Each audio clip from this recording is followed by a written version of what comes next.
everyone! Today I'm going to do a tutorial showing you how I do my hair in a fishtail braid. Basically for hair with layers. I have a lot of layers in my hair. It's tapered in the front, angled in the back to a point. There's layers all throughout, so I have a lot going on. And I know that typically when I've watched tutorials how to do fishtail braids on YouTube, they usually involve girls putting in extensions in their hair so their hair's really long and full and all one length, or girls that have naturally long full hair in general. So I want to do this tutorial to show you that you can still do a fishtail braid. My hair is, I would say, medium to long, pretty long. It comes down to about here.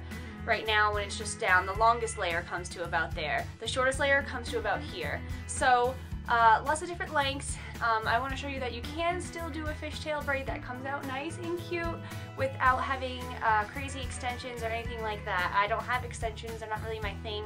So that's what this tutorial is going to show you. Okay, so the first thing you're going to want to do is separate the hair that you're going to be using.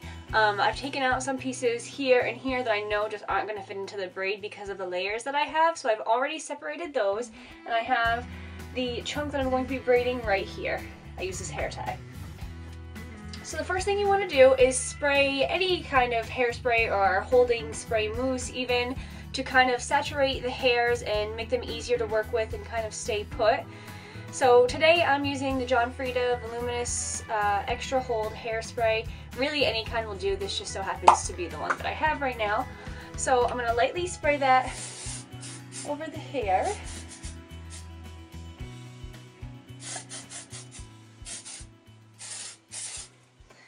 Just kind of run my fingers through it, make sure it's everywhere.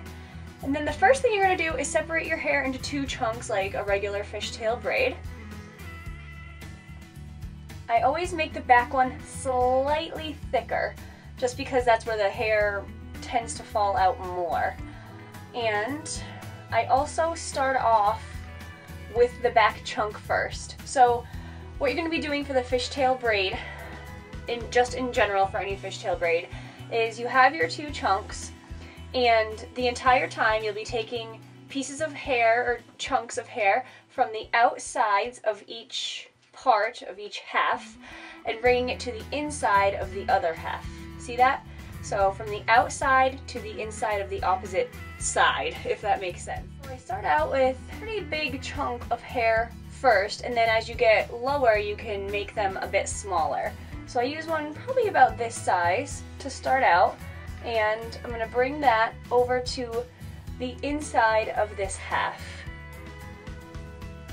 Then I'm going to take a chunk from this side, probably, because I want this to stay out, probably this chunk right here, and bring that to the inside of this half. The beginning is always the hardest, and for the first probably 5 or 6 swaps that you make, it really doesn't look like you're doing anything, but you are. You're starting the basis of your braid. And I'm going to take another chunk from this other half, and you just keep switching sides and bringing them from the outside to the inside the entire way.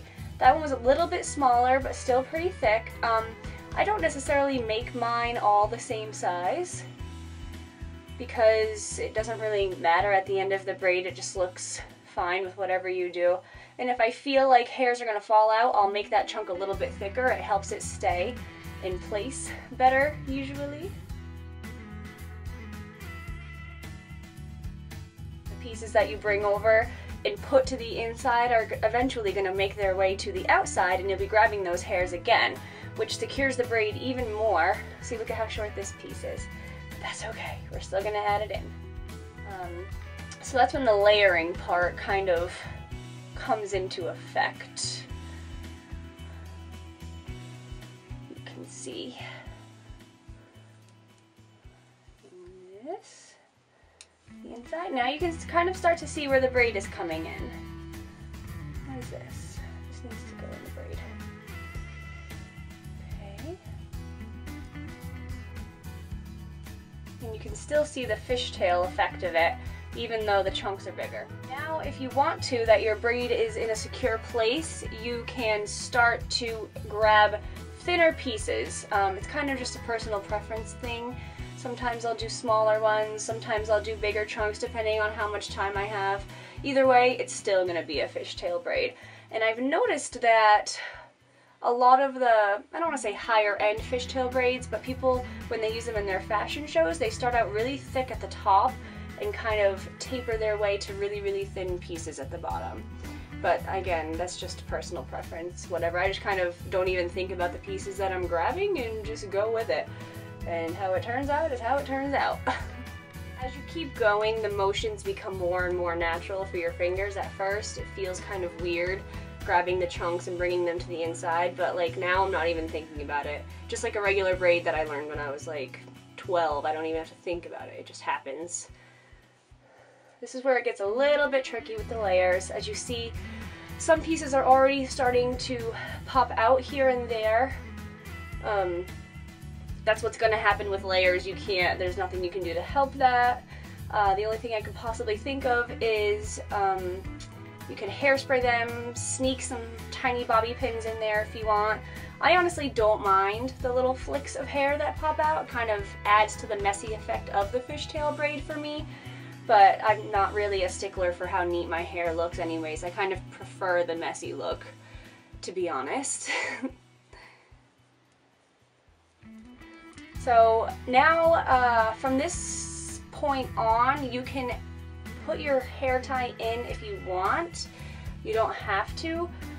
You can keep going to make the fishtail as thin and as long as you want it to be, or you can have just these little hairs at the bottom hanging free.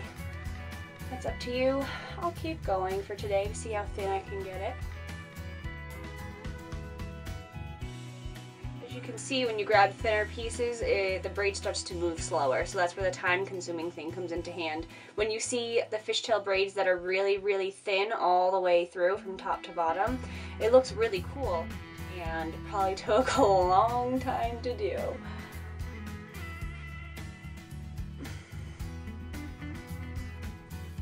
So even with layers, you can get your braid pretty long. And as you can see, some pieces over here are starting to fall out from the back. That's okay, I'll show you what you can do in a minute. Just using this regular little black elastic, you can get like a tub of these at Walmart for like, I don't know, $3 or $4. If your hair's light, I don't know, I think they have blonde ones. I know they have clear. They definitely have clear elastics. I actually still have the clear elastics that I had when I had braces like 10 years ago. Probably even longer actually, probably like 15 years ago. But yeah, I still have those clear elastics that I use sometimes for really, really small things. So I've tied that off, and here's the braid. You can kind of pull out some parts and make it look a little looser and thicker if you want. And then for the pieces in the back that are really annoying, that have fallen out because of the layers in your hair, usually I use these little clips that you can get at any drugstore or Walmart too. So depending on what I'm wearing, I'll use black or the clear, or I have this brown one that's kind of black and brown mixed. Today I'm probably going to use the black, even though the brown one matches my hair better. This matches my clothes better, and it kind of blends in. It's in the back of your head. Nobody's really gonna be seeing that, and it works the best. Also, if need be, I will throw in some bobby pins. I have the bigger ones, and I also have these great little mini ones that I recently discovered that I love. So, what I'm gonna do first is take the big chunk that fell out right here. I'm leaving this out just as, like, I don't know, decoration. And I'm gonna pull this hair back around my head where it would be. And as you can see, some of the braid got loose right here. So I'm gonna scoop that up too, hold it in place, then grab the black clip and kind of pin that right where it would be. And it kind of holds it all right there. Now, just in case any more hairs decide to fall out in the process throughout the day, I'm going to kind of feel my way around and feel what kind of feels loose. And ooh, also I'm going to take this piece and pin it with a bobby pin, just in case. What I like to do at the end too is just kind of spritz over the braid lightly, and in that area in the back, that you pinned up, just as an extra precaution, really. So this is what the front looks like. Here's the braid, and there is the back. It doesn't look too bad. I mean, I know it would look a lot better if it was just your regular hair, but this is a fishtail braid for hair with layers, and I like my hair with layers. I like the way it looks when it's down, so I can make a little bit of a sacrifice when I want to do my hair in a fishtail braid. That's the way I see it. So I hope you enjoyed this tutorial and it was helpful for those of you that have layers and maybe thought that you couldn't do a fishtail braid without extensions or something. And I hope you guys are having a great day. I'll talk to you soon. Bye. And if you guys are wondering what's on my nails, I know I like to show you guys at the end of my videos because I get a lot of questions about that. I found this idea on Etsy. I can't claim it for my own. I do come up with a lot of my own nail ideas, but when I get inspiration from somewhere else, I will be the first to tell you. So I have just this regular gray polish on these fingers, and then kind of a corally salmon pink on the thumb and forefinger. Is that your forefinger? Pointer finger, whatever it is. And then on the middle, I have the gray as the base. Let me show you. I have the gray as the base, and then two white stripes, and then the pink for the heart in the middle. Isn't this super cute? It kind of reminds me of like nautical love nails. That's what I titled it on Instagram. So I hope you guys enjoyed this video once again. Talk to you later. Bye.